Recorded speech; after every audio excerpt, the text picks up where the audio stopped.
Welcome to the Multiply Your Success podcast, where each week we help growth-minded entrepreneurs and franchise leaders take the next step in their expansion journey. I'm your host, Tom Dufour, CEO of Big Sky Franchise Team. And as we open, I want to tell you, according to our guest today, there are just two requirements to grow. They're experimentation and personal growth. But how our guest recommends we use those is really the crux of the interview. So you'll have to listen in for that. And our guest today is Nima Gardideh, and he is the president and chief technical officer at Pearmill, a tech-enabled growth marketing studio. He works with leading technology brands to help them acquire customers through art and technology by bringing a growth experimentation process to targeting, creative production, and data engineering on major digital platforms. On the side, he's an angel investor in startups and venture funds. He's a growth advisor and interested in helping founders build the next generation of leading companies in the world. You're going to love this interview as we jump right into it. Yeah, thanks for having me. I'm Nima Gardideh. I help run a company called Pearmill. My title is president, although my job, because of that title, is quite versatile. I run the sales team, and I also run the engineering and data teams at the company. So a little random, but it's just what I like to do. We've got a variety of broad topics I was hoping to talk through and discuss with you. And obviously, being a marketing organization, one question that comes to mind that people think of and talk about is how you market or approach marketing during an economic downturn or a slowdown in the economy, or maybe your business is. How do you approach something like that? What's your overarching philosophy on that? Yeah, that's an interesting question. I think my refuge almost historically was that depending on sort of where you are in your cycle as a company, you may not be as affected. But it turns out that may not be true depending on what sector you're in. And that's really what I'm talking about is, let's say there is 1,000 potential customers out there for you, and there is like 10 competitors out there, and you have really just closed 5 of those customers so far, and then there's a downturn. Well, there's still 1,000 companies out there that you can, or potential customers out there that you can work with. And so going from 5 to 10 is still potentially possible. So there is growth for you to be had, but it's just going to be a little bit harder because the other, let's say 9 companies in the space are now trying to compete a little bit harder than before. Maybe they're willing to have lower margins. Maybe they're willing to cut corners a little bit on their sales cycles and sort of compete better with you. So really what you have to figure out is going deeper into the fundamentals of your business and increasing sort of your focus in an area where you have differentiation enough where no one can really compete with you. And we honestly heard that, sort of learned that the hard way over the last year with a lot of our clients, where because we work with sort of all sorts of clients in terms of their size, a good portion of them fell into that sort of bucket of, well, there is just so much for you to grow because the market is quite big and so on. But it turns out the bigger sort of incumbents in the market are willing to fundamentally change their approach in order to sort of stay afloat. And so you do have to compete a little bit harder, even if you're a smaller company. So you really do need to go back to the fundamentals of your business, make sure that everything you do is going to be not only sort of differentiated in terms of your product, but also in terms of your marketing apparatus. Everything should be break even and making you money within sort of a reasonable time frame. Because if you are in a business where you have to raise capital, if you don't break even, it's just going to be harder to raise capital in a downturn. And we're seeing this happen a lot over the past few months and I think the next 12 months, where a lot of companies who didn't sort of follow this philosophy of can we break even as soon as possible, can we sort of tighten things up, are going to have issues fundraising or go out of business. If they have issues fundraising, commonly they're going to maybe get sold for pennies on the dollar or completely go out of business, which, unfortunately we have seen already in the market, not necessarily with our clients. Fortunately, a lot of our clients did follow the sort of best practices here and we were helpful in that process. But a lot of folks I know and companies I'm a personal investor in are experiencing this now. And the next sort of 6 to 12 months is going to be pretty brutal for everyone. As you think about growing as leaders grow companies here, how do you think personal growth comes into play as an entrepreneur, as a business leader, and growing your company? Yeah, there is actually a quote from the founder of Airbnb, Brian Chesky. I really sort of resonate with on this area. He talks about how if your company is sort of growing at this rate, and if you're just listening and not watching, I'm just like pointing up and to the right. your sort of personal growth has to be at a higher slope, basically growing even faster than your company.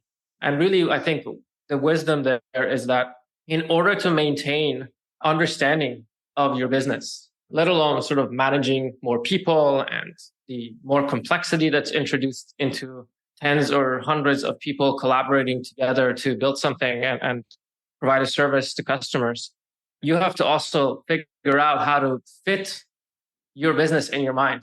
And so you have to basically be growing at a far faster rate and you are almost ahead of the curve.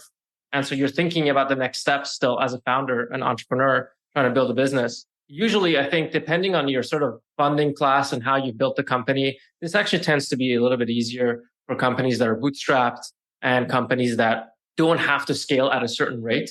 So if you started sort of like, let's say, a restaurant or a smaller business that doesn't need to scale at a, let's say, 100% growth rate year over year, this part of the game tends to be a little bit easier, although still very important.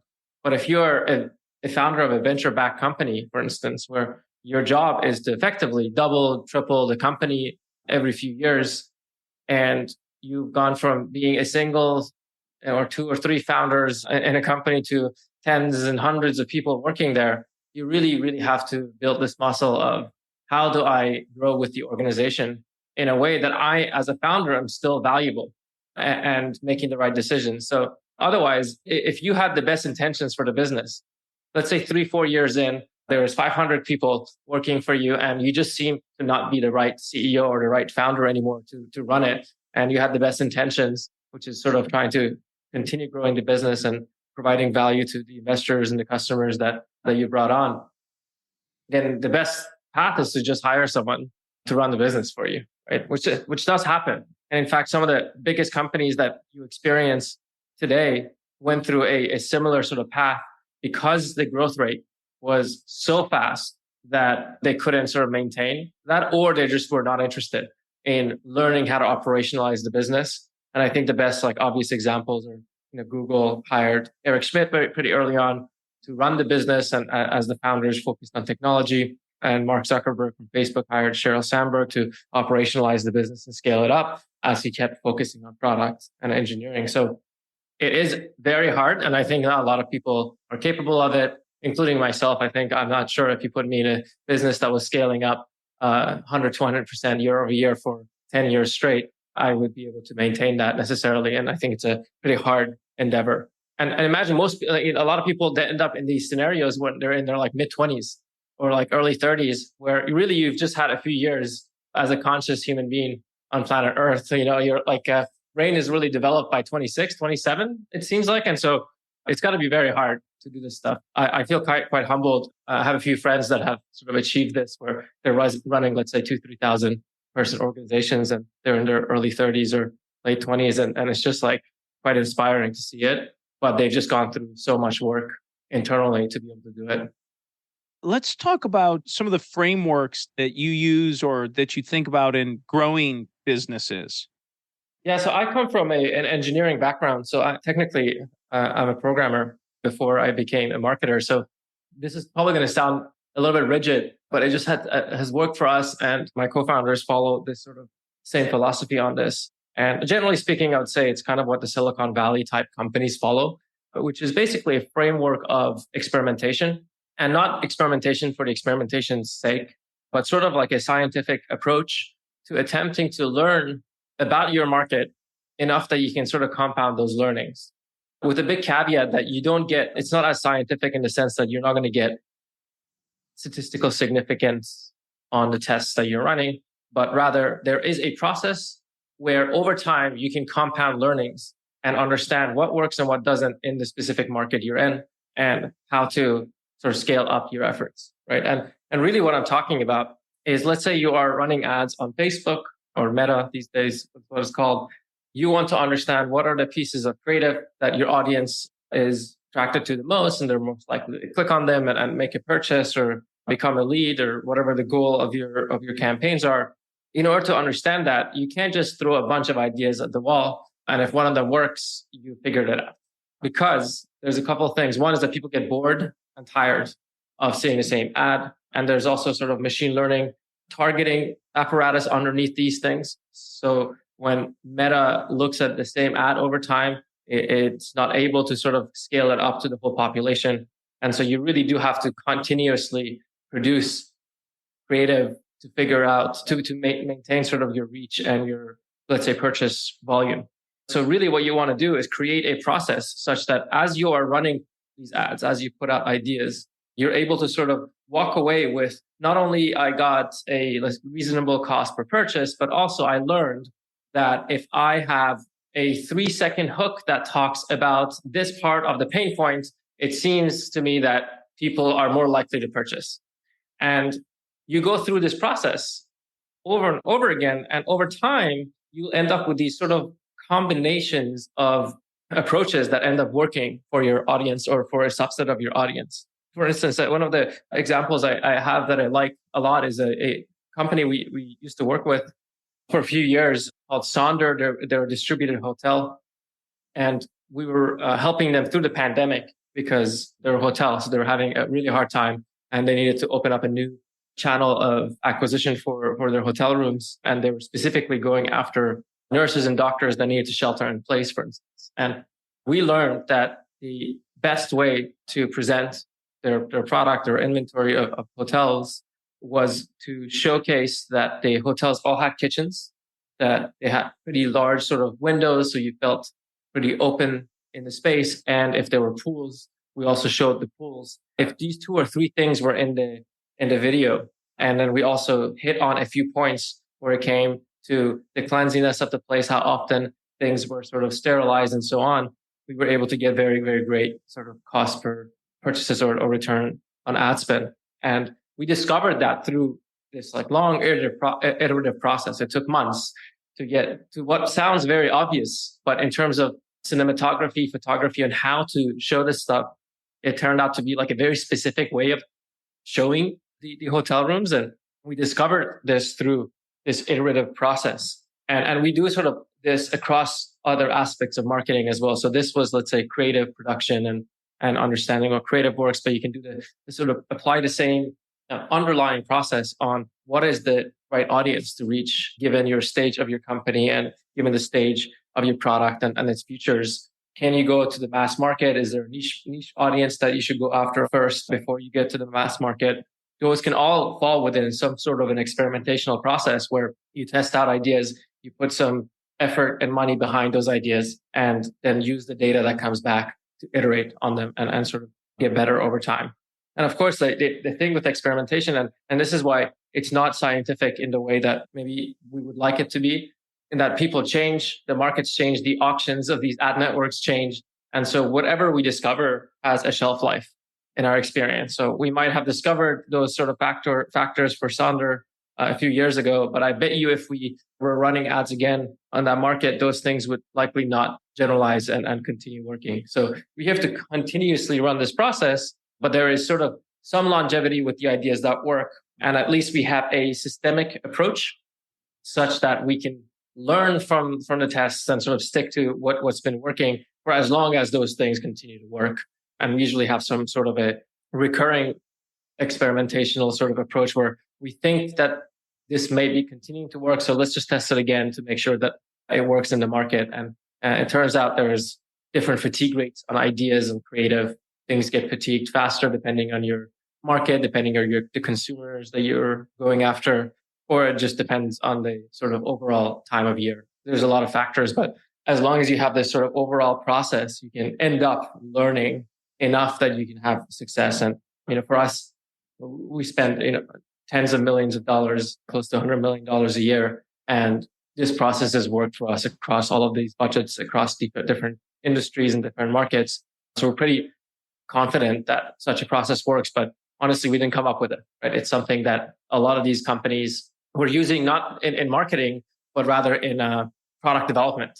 Turns out, right? It was as an approach that, let's say, the Facebooks and the Googles of the world were using in product development, and really what was called growth units, where they were sort of trying to grab the traffic and convert it better. But we're just kind of like grabbing that process and then going up market and saying, can we sort of apply this quasi-scientific, sometimes we call it evolutionary approach to learning what creative is the best creative and the audiences that work and the overall strategy for how to capture people's attention and bring them onto your site to convert them into customers. And so I'm a big believer in it, but I think that more what I believe the most is not necessarily this specific process, is that there should be a process in place for how you're thinking about your approach to marketing and growing your company overall. Thank you for sharing that detail. And this is a great time in the program here, Nima, where we like to make a transition. We ask every guest the same 4 questions before they go. And the first question is, have you had a miss or two on your journey and something you learned from it? Well, the answer is definitely yes. I've been an entrepreneur since I was 19 and in my 30s now. So this is my 3rd company. And so I've had a couple of misses, to say the least. And I think the biggest one probably is that I came up with what is now Instacart back in maybe 2011. Instacart maybe just started the year after. And we tried it out in the city Toronto. And the Instacart founder actually was Canadian as well. And I ended up even having a conversation with him about his business later on, because we had stepped out of his business and it was just such a scary business to me at the time that we just kind of stopped working on it. But in hindsight, obviously it's still a tough business. I think they're having a tough time and they're going to go public, but it's a really low margin business to run. And I don't think I had it in me to run it then. And likely I still don't have it in me to run that type of a business, but that was probably one of the biggest misses. And I've had like plenty of other sort of mini products we built that ended up becoming multi-billion-dollar companies, just not our version of it, and so on. I think the biggest learning there has just been to keep focusing on the customer and not coming up with the solutions out of our pockets instead of talking to people and seeing if the solution's working. I think I just did not have that muscle in my 20s. There was a lot of sort of arrogance that comes with wanting your ideas to be the ones that work as opposed to the ones that actually solve problems. You don't have to come up with them. Your customers quite often commonly come up with them. And you can rely on feedback to build things. And it took me really a decade to learn that. And so lots of misses on the way. Thank you for sharing those. And on the other side, let's talk about a make or two that you'd like to highlight. Yeah, I think the biggest one is just the company we built. I help run Pearmill, we're a performance marketing agency. We're sort of like a tech-enabled services business. So we are generally operate as an agency in that we help companies grow, but we have a lot of technology internally for ourselves or for our clients, where we help them sort of stay competitive in the market by either understanding the landscape, so a lot of competitive landscape analysis that's automated by software, or reducing what I call human error, which is making sure spend is done correctly. There are tracking implementations are still there correctly. Landing pages are functioning correctly, and so on. So we have a lot of sort of alerting and integrity software for the ad spend that we do, especially because businesses that we work with, generally speaking, are quite reliant on paid as a general channel. Somewhere between 20 to 40% of their sales or customers or leads may be coming from channels that we are operating on. And so a small mistake can cost them a lot of money and potentially cost us a client in the process. So we've done a lot of work to build the right apparatus in terms of alerting and reporting and competitive analysis software to make sure that we're sort of competitive in the marketplace. I'm probably the most proud of this company. It's been a pleasure working on it. And let's talk about a multiplier you've used to grow maybe yourself personally or your business. We'll probably go towards like the self-growth side here a little bit, because it likely applies across the board. But we had a coach for a couple of years, and the off chance she's listening, her name is Anna Maria, and we're quite grateful to her for coming into our business and helping me and my co-founders really get better at basically 2 things. One is sort of internal understanding of what is going on inside of our sort of minds and bodies when it comes to the feelings that are associated with the thoughts that we have. And so I think that's probably like the most important muscle for me personally that I've been really working on building for years, but it's just taken so long. And we don't need to get into a tangent as to why, but some people have it much earlier in their lives. I think I built it much later in my life. And so that's probably number 1. And then number 2 is just being open to conflict is probably the most useful things I've learned as a manager, as a co-founder, and really as a partner with my partner. So in life as opposed to in business. and just being open to having the honest conversations in a kind and loving way, and sharing what's going on inside in the process in order to sort of resolve. So conflict in order to get to a resolution with the sort of hope for a resolution, I think is the biggest learning. And the speed in which you go through these conflicts, I think really helps you as both a person, but also when you're running a business. The faster you resolve these conflicts, it turns out that the faster things move and the faster things get better. And so the more open you are to them and the more you lean into the conflicts, the better everyone's going to feel eventually. It's just going to be hard to go through the conflict itself. If I were to sort of borrow a, let's say, pop culture phrase here from Ryan Holiday, I think the struggle is the way is sort of what he mentions here. I think it's like a Stoic saying that he's put together. But I think, although I don't like his writing, I think that phrase has stayed with me over the years. And I only sort of learned how to actually use it much later in life. Thank you for sharing that. And the final question we ask every guest, Nima, is what does success mean to you? This has changed for me over my lifetime. I'm an entrepreneur, but I'm really an immigrant, moved from Iran to Canada first and eventually America. And so what was quite exciting to me about the US and moving here was sort of what maybe is historically referenced as the American dream. And I do think it's maybe on its way to a decline. So it's hard to really associate with it. But I think that was the original success metric for me, is to sort of build something and create a life for myself that felt good. But nowadays, I actually care much less about these outcome-based sort of success metrics. And my co-founder actually last night, one of them asked me a similar question. And I think my response was something along the lines of, I want to feel good in my body, strong in my mind, and work on mastering the things I want to be working on. And so there is really no success metric there. It's just like, can I keep doing what I'm doing as well as I can and fall in love with the process of getting better at things? And that tends to be what has made me the happiest on this planet. So great. And as we bring this to a close, Nima, is there anything you're maybe hoping to share or get across that you haven't had a chance to yet?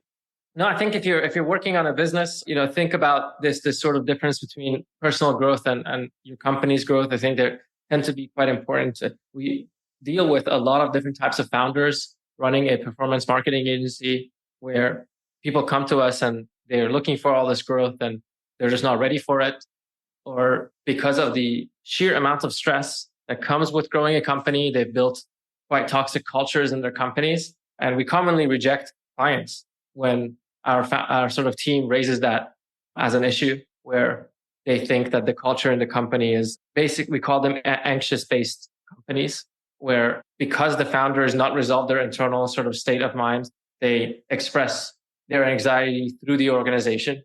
And so you feel it. You literally talk to people. There is like a sense of false agency and false urgency, and there isn't like a good thought process behind why they're doing the things that they're doing. So that's one thing. And if you're hopefully on the other side of this and building companies and trying to grow them, we're obviously happy to help with folks. So if you're looking for a marketing agency or performance marketing agency, you can always reach out to us. We're at pearmill.com, pearmill.com. And I'm Nima at pearmill.com. Feel free to shoot me an email. Nima, thank you so much for a fantastic interview. And let's go ahead and jump into today's 3 key takeaways. So takeaway number 1 is one of those key components we mentioned at the intro of our podcast today, which is experimentation. And I love how he described this, that it's a way to learn about your market. It's a more scientific approach. Now, it's not applying a direct scientific method, but it's really compounding those learnings to scale up your efforts. And I really summarize one of the parts he said, it's discovery through an iterative process. I like that idea there, that you're discovering more.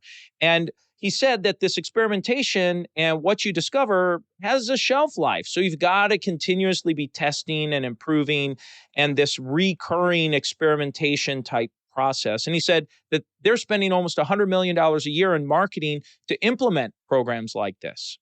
Takeaway number 2 is when he said being open to conflict is one of his multipliers, and just being able to have honest conversations in a kind and loving way. Takeaway number 3 is what he described as his definition of success. And he said originally they were outcome-based metrics that he used to define success. And he said it's changed over time and that he wants to feel good in his body, strong in his mind, and constantly be improving at his craft or what he's interested in at that moment. And now it's time for today's win-win. So today's win-win is when Nima talked about personal growth and that the way for you to continue to scale and grow your business is that your personal growth needs to be at a higher level than what your company is. So as your company scales, your personal growth and leadership needs to scale too. And so your development and growth has to keep developing, has to keep growing. Otherwise, your business will peak or plateau because you have peaked or plateaued, which means that either you need to replace yourself or keep developing and growing yourself. And I thought that was just a great win-win to highlight today to make sure we're doing that.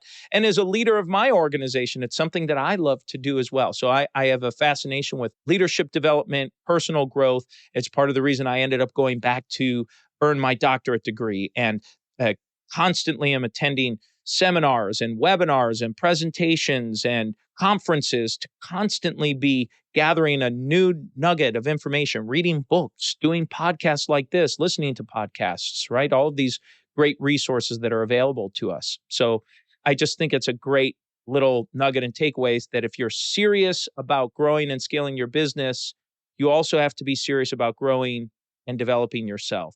And so that's the episode today, folks. Please make sure you subscribe to the podcast and give us a review. And remember, if you or anyone you know might be ready to franchise their business or take their franchise company to the next level, please connect with us at bigskyfranchiseteam.com. Thanks for tuning in, and we look forward to having you back next week.